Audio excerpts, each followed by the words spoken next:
We couldn't bend and so we'll break when all the trees start to swear.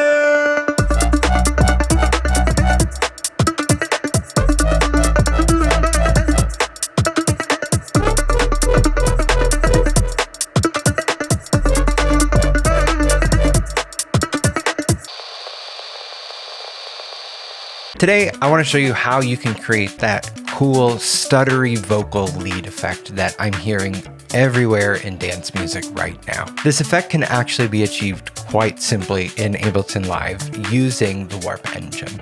And because of a new feature that was added in Live 12, we can add quite a bit of expression. To fill in the rest of this drop, I just have my Soul Sucker bass preset that is running into my bass brutalizer effect rack. You can grab both of these from my website. They're a part of my total bundle. And then I'm using Live's stock garage kit with this pattern that I have programmed. And that really gives the sound of the drop. Overall, it's pretty minimalist. Okay, so today we're going to be focusing primarily on the vocals, particularly on this section that transitions from the verse into the drop. We couldn't bend and so we'll break when all the trees start to swear.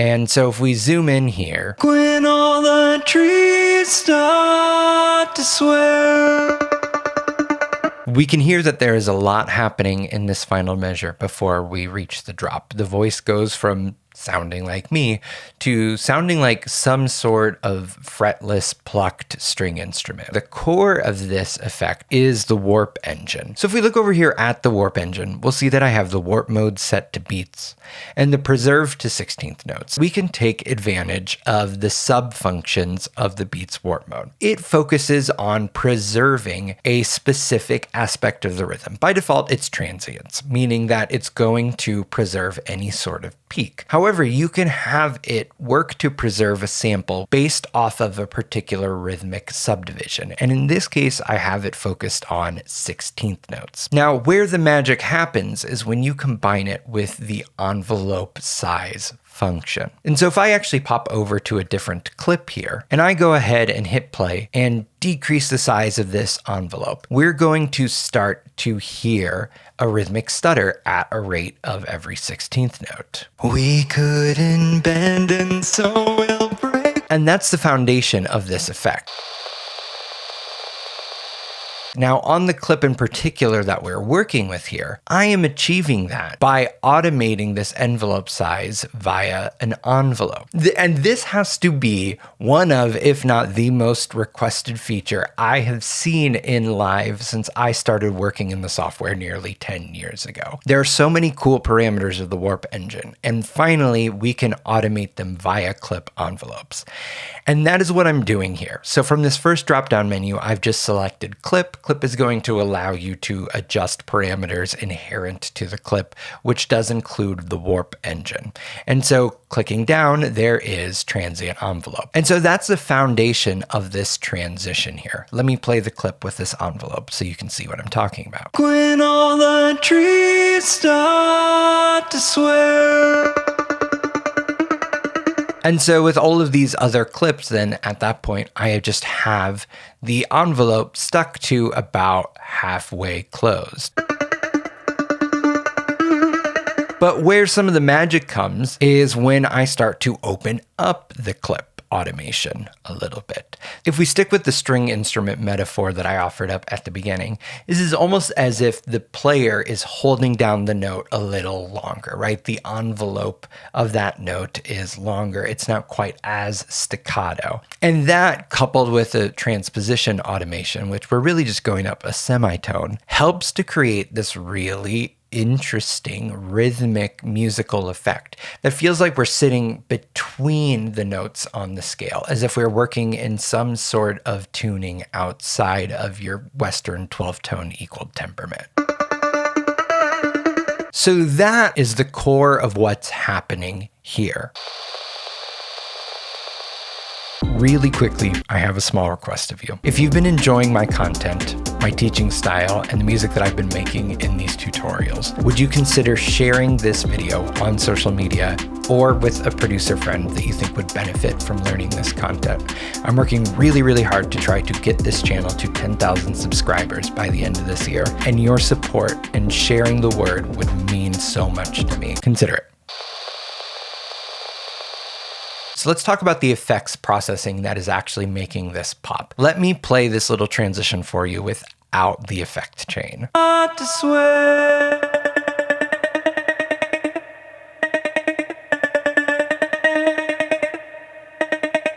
So you can hear the effects are putting in work. The polish and the beauty, that is coming in with the effects. So the first thing that I'm doing is I just have a compressor to catch peaks for the vocal overall, because I am a slightly lazy and overly dynamic singer, and so I will get loud at points when I don't need to be. So this first compressor is really just then reducing those peaks.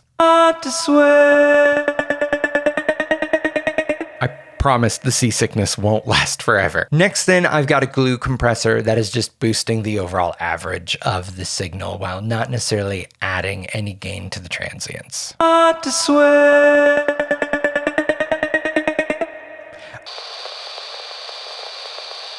Okay, and to finally end that particular suffering, let's turn on this effect rack, which has auto shift. Now, auto shift is critical to achieving this sound. We're locked into our key of E minor, but because I've got this smoothness control, it's what's kind of sliding between pitches on the scale and helping it to achieve something a little more controlled than what the raw vocal is giving us. Additionally, I'm using the formant shifting, and in this case, I am lowering the formants to deepen and enrich the sound. So here's what that same transition sounds like with the formant shifting and with auto shift active.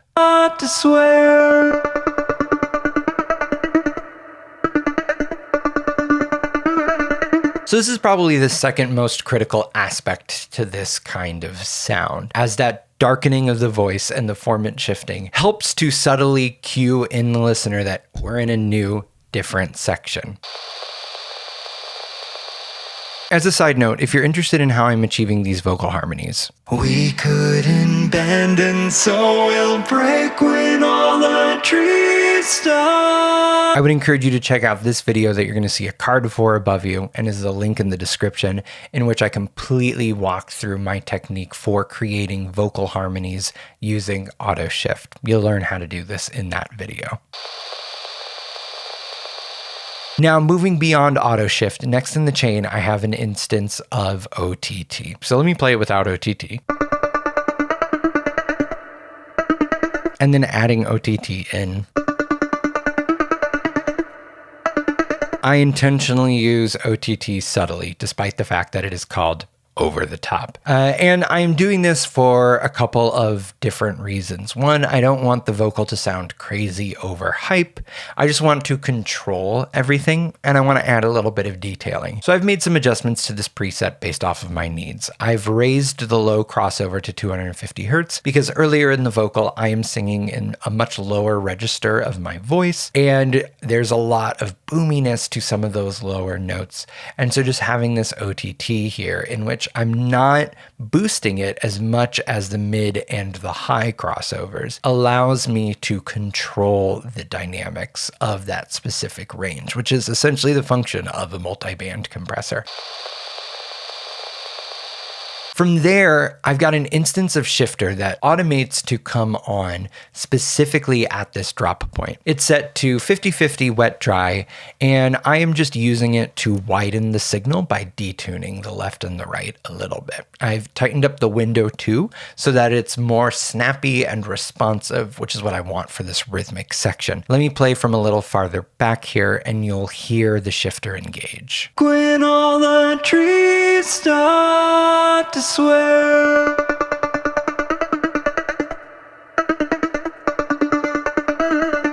So that helps to make the sound wider overall. And in addition, I am raising up the reverb on the bus so that, once again, we have a more prominent sense of space here for this drop. Now I also have an instance of shifter on the bus that is adding just a little bit of additional widening overall if I solo just that. It is adding just a little bit of detailing in the sides, but a little can go a long way with this sort of thing.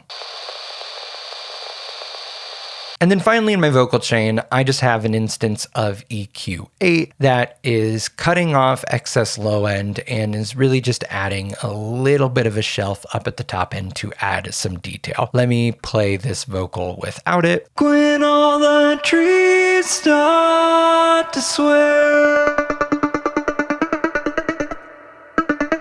And with that. When all the trees start to sway.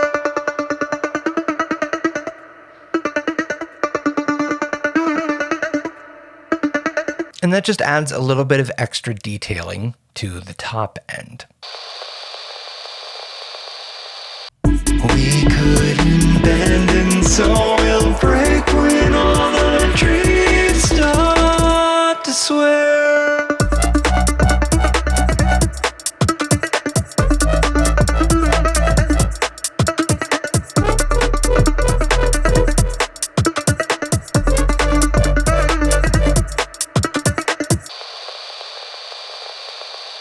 Thank you so much for watching. As always, if you want to support this channel, you can pick up my Ableton Live presets over on my website, and you can sign up for coaching if you want some one-on-one feedback and help learning Ableton Live from me. Please consider liking, subscribing, and leaving a comment.